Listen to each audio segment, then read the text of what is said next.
Hi, my name is Katie Roughan, and I'm going to be teaching you about Jackson Pollock today. So first, a little bit about me. My name is Katie Roughan. I'm a soon-to-be senior at the University of Scranton. I'm an elementary education major, and I've always loved art. So let's get started. So for this lesson, you're going to need either a notebook or a piece of paper and a pen or a pencil.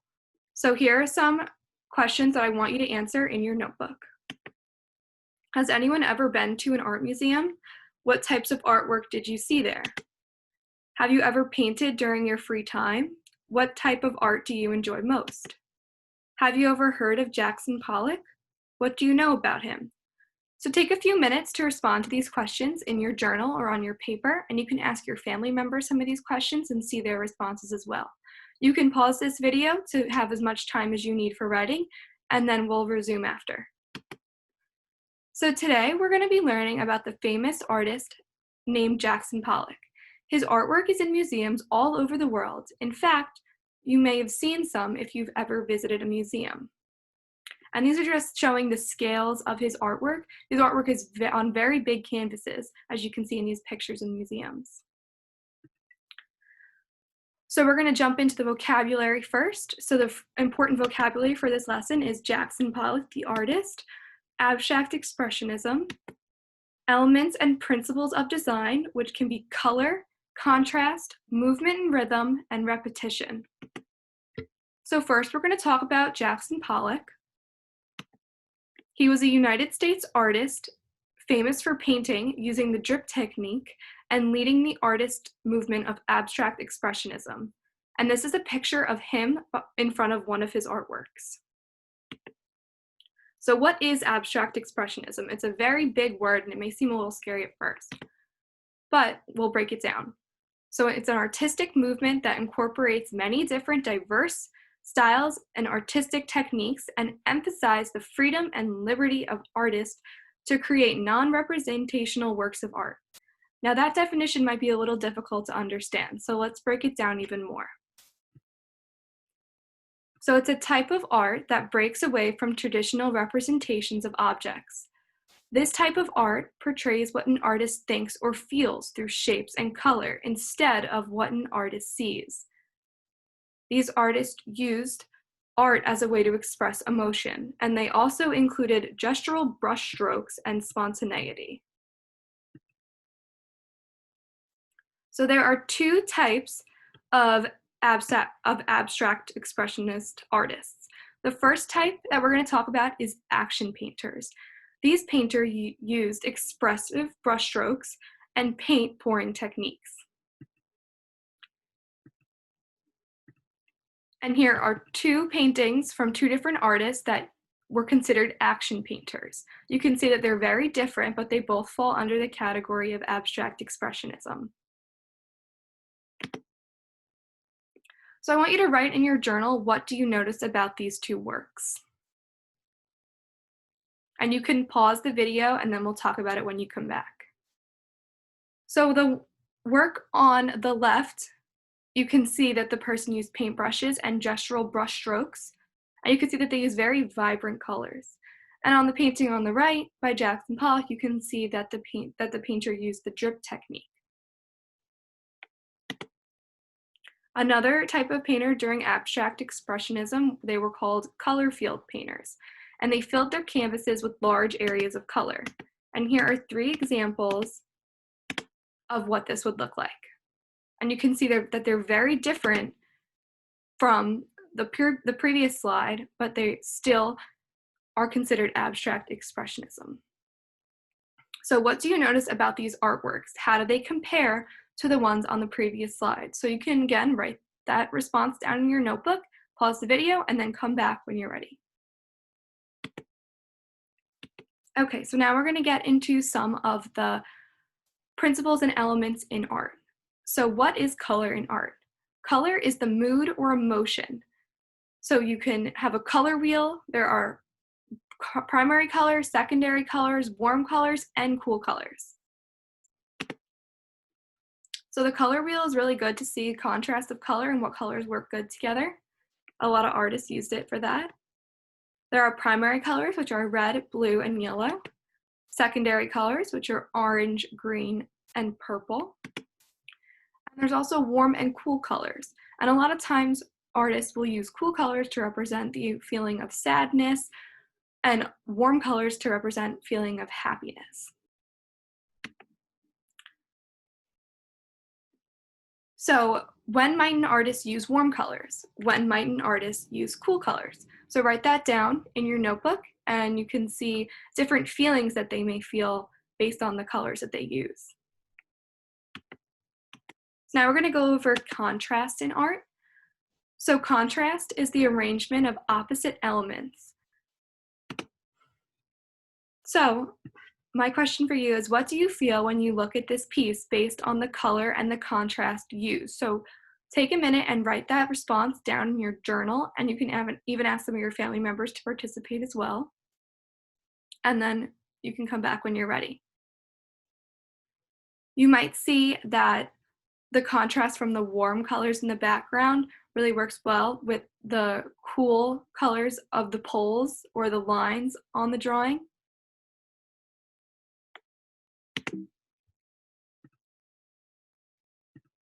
So now we're going to go over what is movement and rhythm and repetition in art. So movement and rhythm is the path that the viewer's eye takes through the artwork. Movement can be created through lines, edges, shapes, and color. So in this painting, we can see that my eye follows the white lines in this painting. Your eye might follow a different eye. It's all based on perspective. The next is repetition, and repetition is when elements in an artwork repeat to create a pattern. So in this piece, Jackson Pollock repeats the colors of black and white to create a pattern on his artwork. Okay, so now we're going to talk a little bit more about Jackson Pollock. So here's a picture of him. He was born on January 28th, 1912 in Cody, Wyoming in the United States, and he died on August 11th in 1956. He was aged 44. And he was an American painter famous for abstract expressionism. This is a little bit more about the artist. So this is where he lived on the map of the United States, and this is what he would see. This is the rural side of Wyoming, and then there's also the suburban side as well. So now we're going to talk about his technique. So he was considered an action painter. So since Jackson Pollock's canvas was on the floor, he was able to pour paint and add dimensions from all angles of his work. So instead of staying in one spot, like how you would sit at a desk and only focus or only look at your painting from one way, he was able to walk all around his painting and use the paint from all different angles. Also, he used the drip technique, and he would create his paintings by dripping and splashing paint on a large canvas that he laid on the floor of his studio. He would also drag and drop rolls filled with paint across the canvas. So the evolution of Pollock's art. He didn't always focus on the technique drip painting. He started off making much more realistic artworks and not as abstract, but they got more abstract as he went on. And you can see as I'm clicking through these artworks that they become more and more abstract, and then he starts using his drip technique. Okay, so now that you have been informed of all the vocabulary, we're going to analyze some art now. So we're going to look at Jackson Pollock's use of color. So we're going to compare the picture on the left to the picture on the right. So in your journal, write down what you see and use the elements of principles of art to describe it. So you can, again, pause the video and then come back when you're ready. So the picture on the left, you might say that they use a lot of warm and bright colors, so it might have a happy feeling when you look at it. And the picture on the right uses more dark and black and cool colors to have a scary feeling. And you also might notice that the picture on the right focuses on primary colors, which is red, blue, and yellow. So now we're going to talk about Jackson Pollock's use of movement and repetition. So we're going to analyze some works of art to look at that. So after I present this work of art, or these two works of art, I want you to write down in your journal what you see and use the elements and principles again. So on the left, you may see movement up and down the painting based on the contrast of the blue, dark blue lines with the warm background. And then you also might see repetition of the blue lines within the painting. On the right, you might see movement towards the center of the painting, and you might also see the repetition of black drips that come from the center.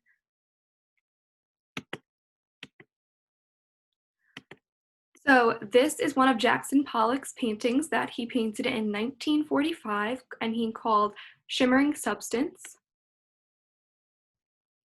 And I want you to take a moment and either just think about it or write it in your journals what you see here.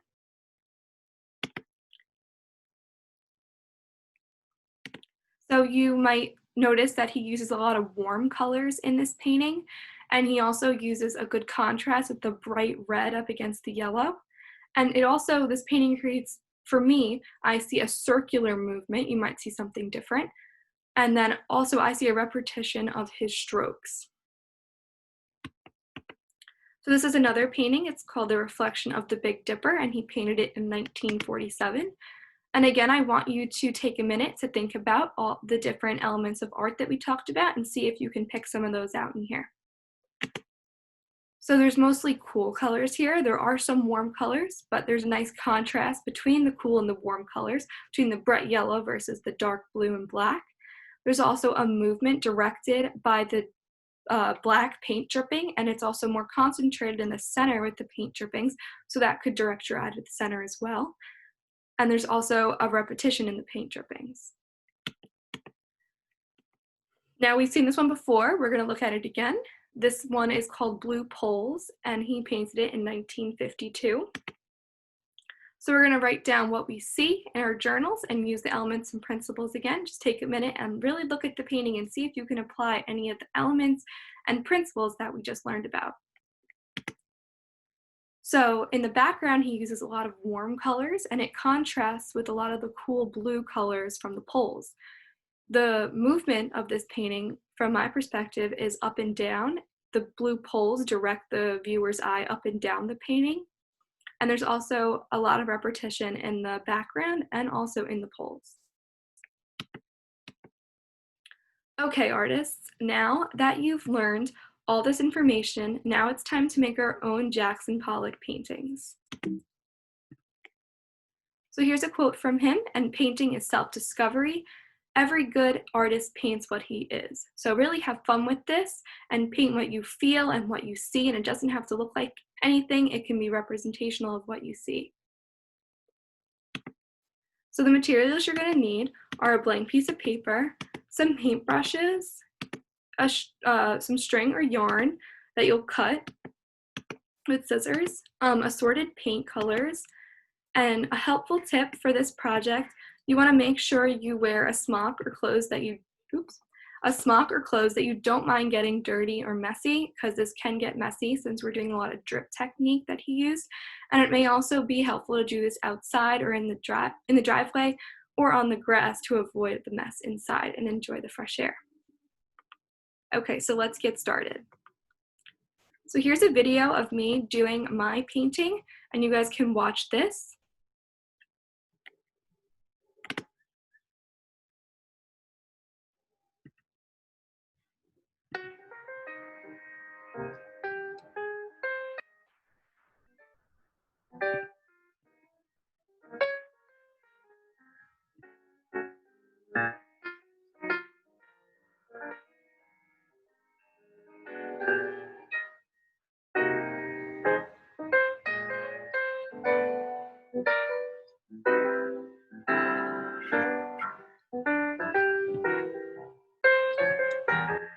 So here you can see I was using Jackson Pollock's drip technique.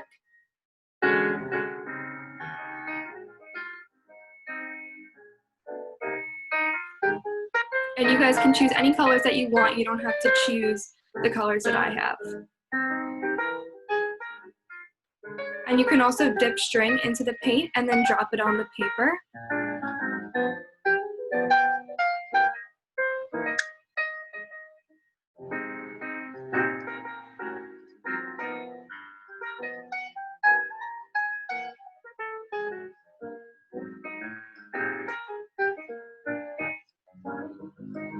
You can see when I did this with the orange paint, it gives the art a lot of movement and might create a circular movement in some parts of your painting.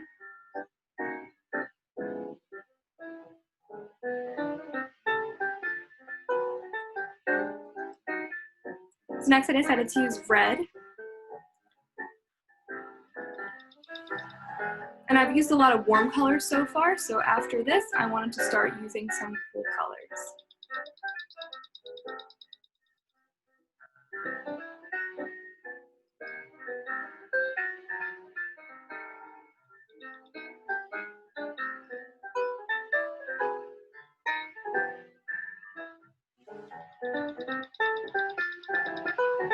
And you also don't have to use all the techniques that I've been using in this video. These are just some ideas that you can use.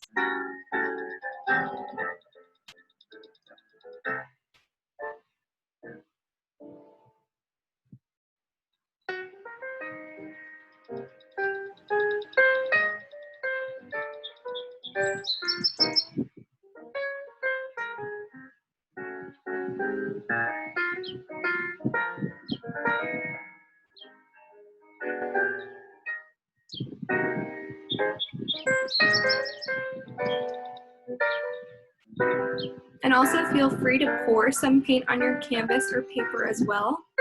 You don't just have to use a paintbrush.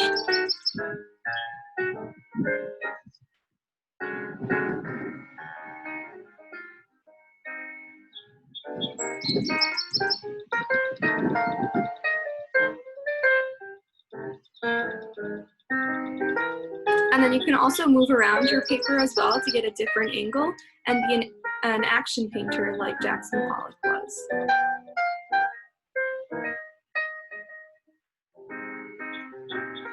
And make sure you have fun.